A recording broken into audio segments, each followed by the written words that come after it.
Bueno, otros lugares donde pueden presentar cambios es el tubo digestivo.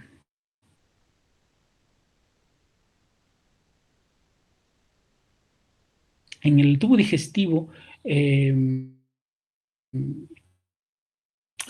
sucede exactamente lo mismo. Recuerden que es son vísceras huecas. Entonces, ustedes si ven esta imagen, pues es lo que va a suceder. Se va a engrosar la pared del tubo digestivo. Ese aspecto de tubo rígido es muy similar al que ustedes pudieran observar cuando dejamos una manguera a la intemperie, una manguera de agua, y la dejamos a la intemperie durante varias semanas o meses. Cuando la vamos a ver, resulta que está toda acartonada, toda tiesa, dura, y que si la tocan cruje. Entonces, bueno, en el intestino no, pero si tocan ustedes esta manguera, se van a dar cuenta que está completamente tiesa y fría y tiesa. Lo mismo pasa con el tubo digestivo, se engrosa la pared, y uno de los primeros cambios que vamos a encontrar es un trastorno de la motilidad. El esófago ya no va a tener su movimiento peristáltico para que cuando giramos los alimentos, estos viajen a través del esófago y luego caigan al estómago. Y esa peristalsis también se pierde en el tubo digestivo del intestino delgado y en el intestino grueso, porque también se engruesa estas dos regiones anatómicas. Entonces, hay trastornos de la motilidad. El paciente puede presentar reflujo gastroesofágico, por lo tanto se está constantemente lastimando la mucosa esofágica, y eso lo puede llevar a una metaplasia denominada esófago de Barrett, y si esto continúa, pues lo puede llevar a un cáncer de la unión esófago-gástrica.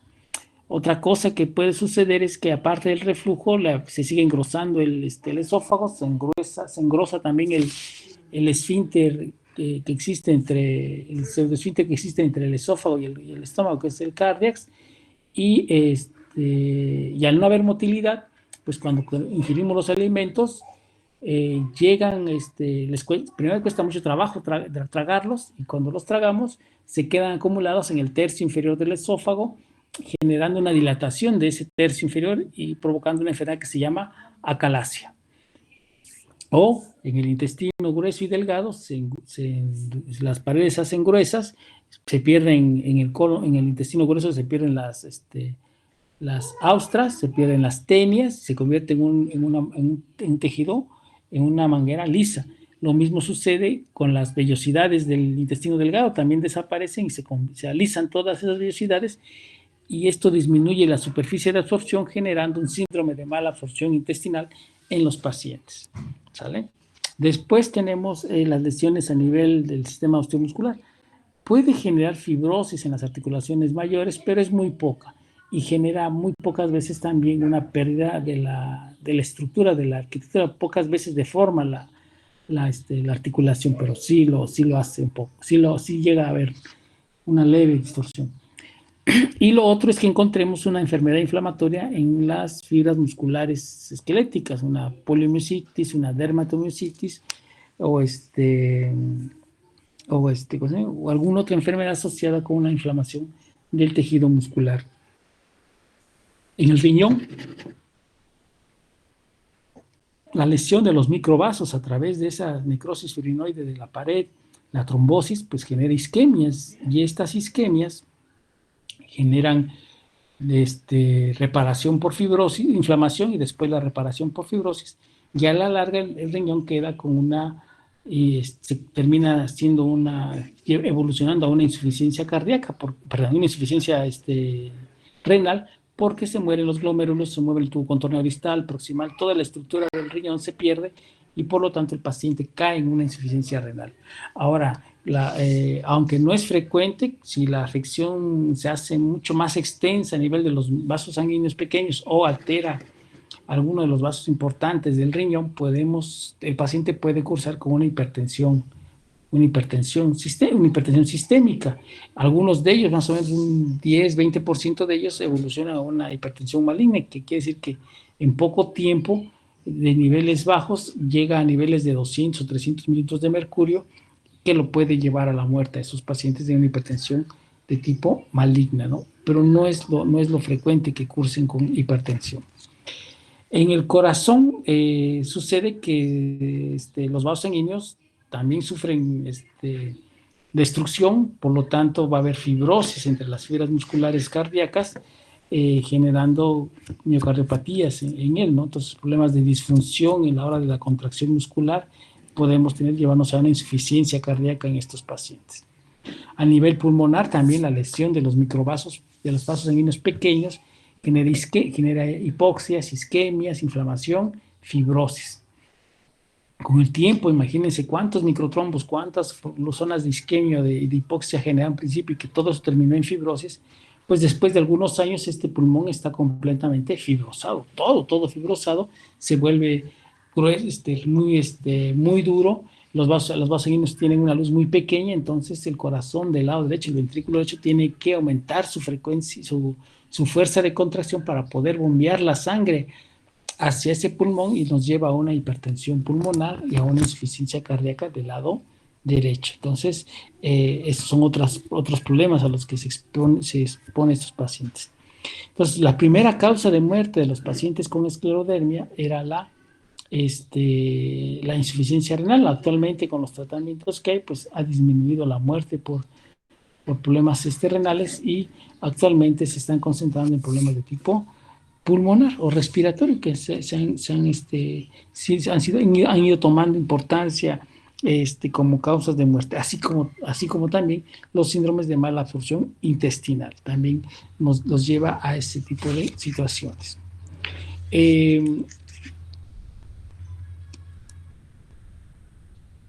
Bueno, en estos pacientes la relación es 3:1, 3 mujeres por cada hombre afectado, se presenta más o menos a la edad de los 50, 60 años de edad, y muchos de estos pacientes tienen algo que se llama un fenómeno de Raynaud, que lo vamos a ver, y presentan la estenosis esofágica, ¿no? Alteraciones intestinas, sobre todo síndromes de mala absorción, trastorno de la motilidad, acalasia, disfagia, síndrome, reflujo gastroesofágico también lo va a presentar. Si tiene un síndrome de la mala absorción, pues probablemente también va a tener pérdida de peso y anemia. Tiene datos de insuficiencia cardíaca derecha por la fibrosis pulmonar y el hecho de que los vasos sanguíneos del corazón estén obstruidos con zonas isquémicas, pues lo lleva a una fibrosis miocárdica, y si en alguna de esas zonas donde genera isquemia había un centro regulador de la frecuencia cardíaca, pues nos lleva a arritmias. Bien, hecho otra puse. Bueno, me falló. Bien, los pacientes que tienen esclerosis difusa, por lo general, pueden hacer algo que se llama un síndrome de Krebs.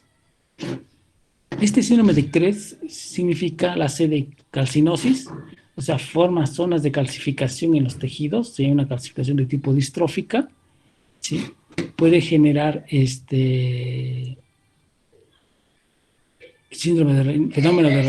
Permítame un momento. Fenómeno de Raynaud. Puede generar un fenómeno de Raynaud, que es lo que les decía, hay una contracción de los vasos sanguíneos generando una disminución del flujo sanguíneo, y puede mostrarme estas zonas blanquecinas de hiperfusión, o puede generar una zona violácea. Una zona violácea de que se acumula sangre que no ha sido oxigenada, entonces toma un color violáceo las manos. Entonces es fenómeno de Raynaud. Entonces el 70% de los pacientes con esclerosis sistémica pueden desarrollar este proceso. Luego tenemos la E, que significa esclerodactilia, que es la formación cuando la mano se contrae por la fibrosis, que tiene una mano en garra o de araña, una mano en garra, y eso se llama esclerodactilia. También forma la T, que forma telangiectasias en la piel, ¿sí? Genera telangiectasias, y la S, que son trastornos de la motilidad esofágica. Entonces hay alteraciones en la movilidad del esófago, y este es el síndrome de Krebs que encontramos en la esclerosis sistémica del tipo difuso. ¿Vale? Bien. Bueno. Otras enfermedades a las que otras enfermedades autoinmunitarias. Bueno, ya con eso sería lo de la esclerosis sistémica, principalmente, ¿no? Ahora, en relación a otras enfermedades autoinmunitarias, pues están las miopatías inflamatorias, que sean la dermatomiositis, la poliomiositis, algunas miositis que le llaman cuerpos de inclusión. todas estas, bueno, muchas de estas enfermedades, en algunas ocasiones lo que se ha encontrado es que a través del tiempo evolucionan a muchas de ellas evolucionan a lupus eritematoso, y entonces se les dice que son como subgrupos, como subgrupos de enfermedades, todas las enfermedades de la colágena, todas las enfermedades de las miopatías inflamatorias, a veces los pacientes inician con problemas de tipo muscular que después terminan desarrollando una lupus eritematoso años después. Por ejemplo, hay quienes refieren, no, pues que de repente tienen pérdida de la fuerza muscular de una extremidad, y les hacen algunas pruebas de potenciales de acción de las fibras musculares y notan que hay un descenso de esos potenciales de acción, hay un retardo en la respuesta de los músculos, y que las clasifican como unas poliomiositis, unas miositis, o si hay una afectación también de la piel, pues una dermatomiositis. Pasan unos años y posteriormente la paciente ya desarrolla anemias, desarrolla ¿cómo se llama? Fenómeno Raynaud, fotosensibilidad, y algunos otros trastornos, y entonces ya puede encajar en un lupus eritematoso, ¿no? Y eso también va para enfermedades, también, todo este grupo de enfermedades mixtas, digo, como digo, muchas de ellas, digo, van a evolucionar con el tiempo a un lupus eritematoso sistémico, ¿no?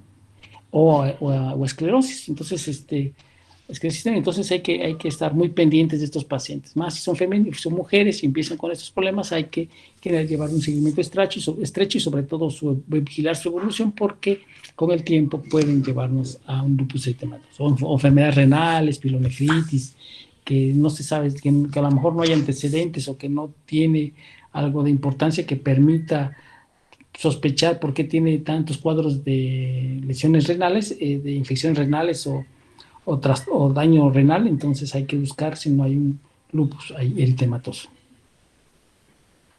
¿Sale? Bueno,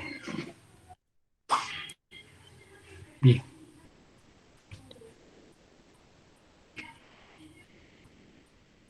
Hay una enfermedad que está relacionada con la inmunoglobulina G4, no es frecuente, pero se ha visto que hay ciertas células plasmáticas que producen esta inmunoglobulina G, y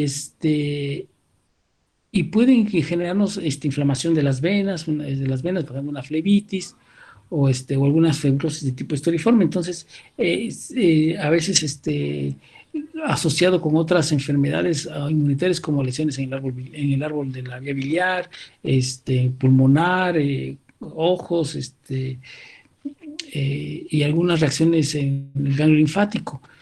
Entonces, no se sabe exactamente cómo es que el excedente de este inmunidad 4 esté generando, cómo está relacionado con estos procesos que se van dando en los pacientes con este proceso de autoinmunidad.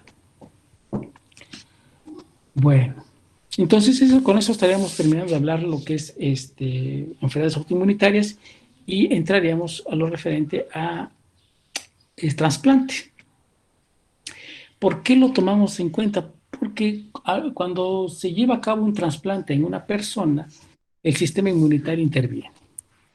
Y dependiendo y más bien de sus características de este sistema inmunitario, es que se desarrolla todo un cuadro clínico en estos pacientes que son trasplantados. Muchas veces pensamos que el hecho de ¿cómo se llama? De que ya nos trasplantaron el órgano que nos estaba fallando, ya estamos curados, o el calvario ya pasó, la enfermedad ya terminó. Al contrario, ahora viene otra etapa de la enfermedad con otras características y con otros retos que resolver para que este injerto pueda durar el mayor tiempo posible en nuestro organismo y funcionando sobre todo bien, ¿no? Sobre todo lo que más se trasplanta, que son riñones. Lo ideal es que este riñón nos pudiera vivir, que les gusta, bueno, que fuera útil por lo menos unos 20 años, unos 15 años, pero la mayoría de las veces estos riñones no llegan a durar tanto debido al rechazo que genera nuestro organismo. ¿Sale? Entonces, ¿qué es lo que hace que se lleve a cabo el rechazo de nuestros órganos, de los órganos trasplantados, de los órganos recibidos? Pues es el complejo de histocompatibilidad que tenemos cada uno. Bueno, digo más que el complejo de histocompatibilidad, nuestros antígenos de histocompatibilidad, los HLA. Recuerden que cuando hablamos de de inmunidad normal, hablamos de los antígenos de histocompatibilidad, que son las proteínas que forman muchas variantes o muchas combinaciones y que por lo tanto terminamos cada quien teniendo una combinación irrepetible casi. Entonces, estas combinaciones hacen que sea la primera barrera que tengamos que sortear para poder llevar a cabo un trasplante de órganos. Entonces, el reconocimiento de los antígenos del injerto se puede hacer a través de dos vías de reconocimiento. La primera vía de reconocimiento la vamos a denominar, la primera vía se denomina directa, y esta está dada principalmente por la célula presentadora de antígenos del donante, quien dio, en este caso vamos a poner como ejemplo que si fuera un riñón, el que dio el riñón, lo que va a hacer es que sus células presentadoras de antígeno van a ser las que le van a mostrar los antígenos a los linfocitos T, ¿sí? A los dos tipos de linfocitos T, a los CD4 y a los CD8. Entonces, la inmunidad esta inmunidad, sobre todo de rechazo al injerto, aunque intervienen los dos, tanto los linfocitos T como los B, en los linfocitos T está dado por una hipersensibilidad de tipo 4, una hipersensibilidad de tipo celular y de tipo retardada, ¿no? También hay citotoxicidad, pero por otra vía, ¿no? Entonces, ¿qué es lo que sucede? Bueno, la célula presentadora de antígenos, que puede ser una célula dendrítica, se encuentra dentro del otro órgano donado, que puede ser el riñón. Esta célula tiende a salir del riñón y viajar hacia los ganglios linfáticos. Allí en el ganglio linfático, esta célula presentadora de antígenos, que es del donante, le expresa o le muestra los antígenos, reconocidos como extraños a los linfocitos CD4. Pero bueno, pero ¿por qué si se supone que solamente el linfocito CD4 reconoce el complejo de histocompatibilidad que sea propio? ¿Por qué va a reconocer un antígeno de histocompatibilidad, un complejo de histocompatibilidad diferente a nosotros? Lo que sucede pues es por la segunda señal. ¿Se acuerdan de las proteínas B7 y la proteína proteínas B7, que son las que generaban la segunda señal para el reconocimiento de los antígenos? Pues estas células presentadoras de antígenos tienen una gran cantidad de estas proteínas, por lo tanto se activan con mucha facilidad a los linfocitos TCD4. Pues entonces estos linfocitos CD4 reconocen a los antígenos que lleva esta célula presentadora de antígenos y también reconoce al complejo de histocompatibilidad como extraño. ¿Qué es lo que va a hacer? Pues entonces formará una familia de linfocitos TH2 y TH1 y TH17 para que actúen directamente sobre los tejidos del órgano donado. Entonces va y lesiona, si es el riñón, pues a los túbulos renales y el parénquima, ¿no? Es donde va a ir, porque fueron los antígenos que reconoció el complejo de histocompatibilidad. ¿Sale? Bien, ahora, cuando esta célula genética va y activa al linfocito CD8, pues reconoce también los antígenos de superficie y reconoce las proteínas de la membrana de la célula presentadora de antígenos, y por lo tanto se vuelven linfocitos reactivos, linfocitos TCD8 citotóxicos. Estos viajan en la sangre y como reconocen este antígeno sobre la superficie del endotelio, pues generan el daño vascular y aparte el daño a nivel del parénquima renal. Entonces, el linfocito CD8 tienen esa acción que sería de citotoxicidad. ¿Vale? Bien. Entonces, esa es la estimulación a través de la vía directa. Ahora, en relación a la vía indirecta, aquí quien va a reconocer los antígenos es la célula presentadora de antígenos, pero la que recibió el órgano donante. Entonces, cuando esta célula genética viaja al riñón y reconoce en la superficie de las células que las proteínas que tienen no son las que él tiene como almacenadas como propias, entonces destruye algunas de estas células y libera los antígenos que va a mostrar a los linfocitos de CD4. Estos CD4 reconocen todas esas proteínas de la superficie de las células y genera la activación de los linfocitos B para que produzcan anticuerpos contra la superficie de las células del parénquima del órgano donado. Entonces los linfocitos B se transforman en células plasmáticas y liberan los anticuerpos. Para que estos anticuerpos, al ser vertidos al torrente circulatorio, entonces viajen a través de los vasos sanguíneos del órgano donado, que en este caso pudiera ser el riñón, y generando una vasculitis en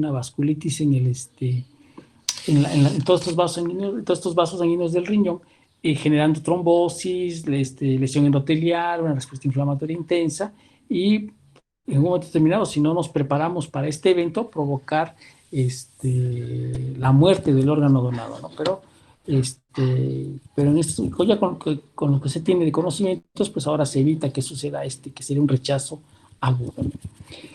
Y la otra es que los linfocitos CD4 activen a los macrófagos y entonces estos acudan a la zona de la respuesta inflamatoria para destruir de forma directa a través de la activación de la respuesta inflamatoria las células, ¿no? Se activa la cascada de complemento, activa a la cascada de coagulación, trae la respuesta inflamatoria como tal para generar una destrucción de los vasos sanguíneos y del parénquima. ¿Sale? Bien. Bueno, entonces, ¿hasta aquí alguna pregunta? ¿No? Bueno, no, lo doctor. dejamos. Yo tengo una duda, doctor. Sí, adelante. Pero era del tema de enfermedades autoinmunitarias. A Lo ver, que dime. pasa es que, por ejemplo, dentro de mi familia, mi abuelita padece de psoriasis, ¿no? Ajá, Entonces, haga de cuenta que en mi tío, yo siento que se está expresando porque ya fue al doctor y no le han dado un diagnóstico certero, ¿no? Pero dentro de sus extremidades superiores, más que nada en las manos, en el área de los nudillos, que es más que nada las articulaciones, ajá, se está como que, excavando. ajá, se está poniendo muy grueso, ¿no? Entonces Ajá, le está como restringiendo movilidad y luego le duelen. Entonces yo siento que es como una expresión de artritis psoriásica, ¿no? ajá, ajá, O pudiera algo ser. así. Es que no le han dado diagnóstico, entonces como que me entró la duda ahorita que estábamos viendo esto de enfermedades autoinmunes y dije, pues voy a preguntarle. Sí, Pero fíjate ese era que, mi comentario. ajá, sí, fíjate, mira, cuando alguien de la familia tiene una enfermedad autoinmunitaria, muy probablemente los restos familiares pudieran expresar otras enfermedades autoinmunitarias. Tengo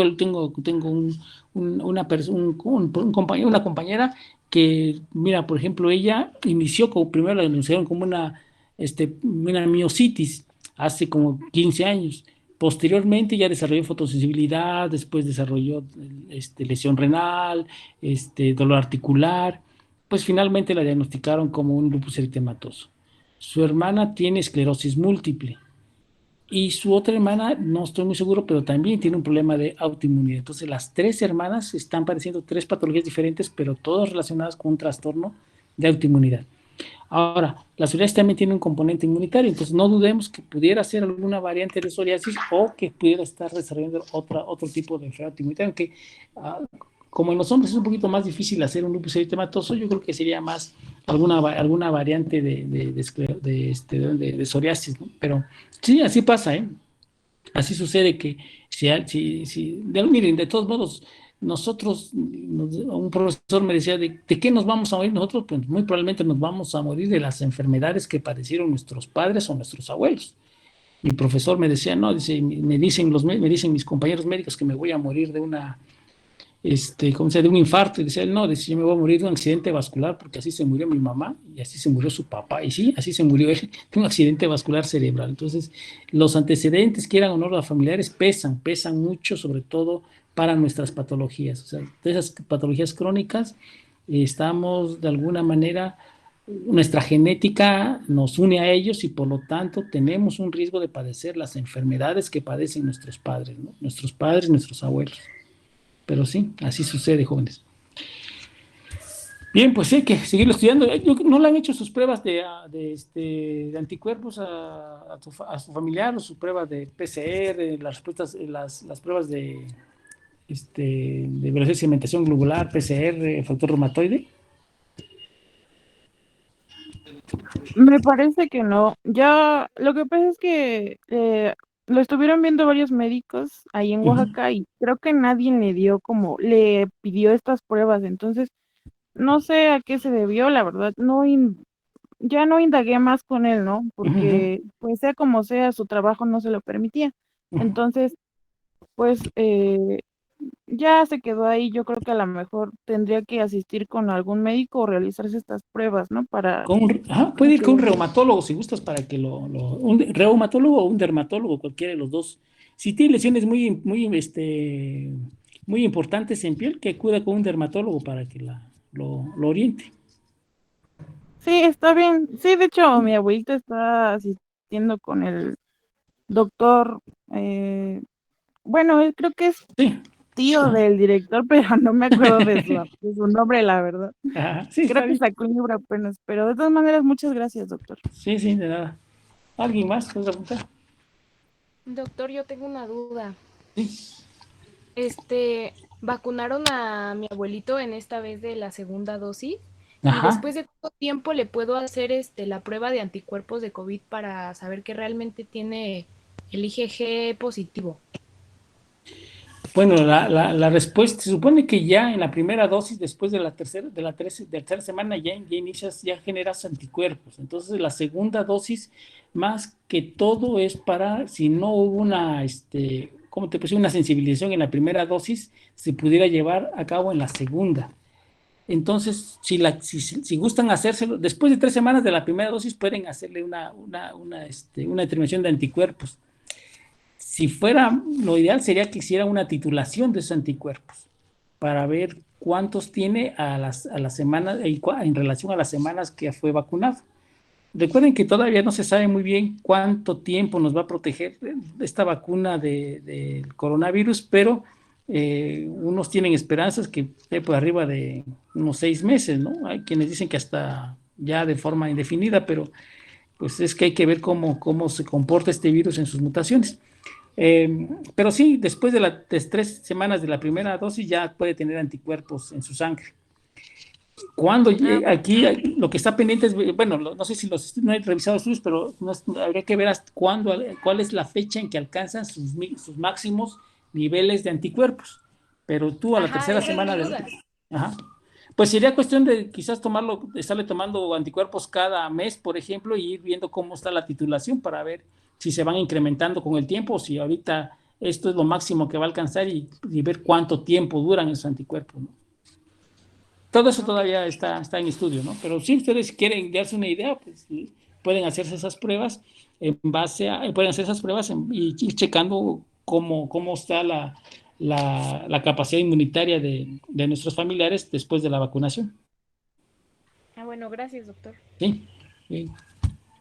¿Alguna otra pregunta? ¿Nadie? Bueno, entonces, platicamos el miércoles, ¿sale? Sí, todo.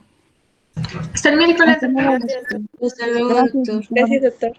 Ustedes, Gracias, doctor. luego.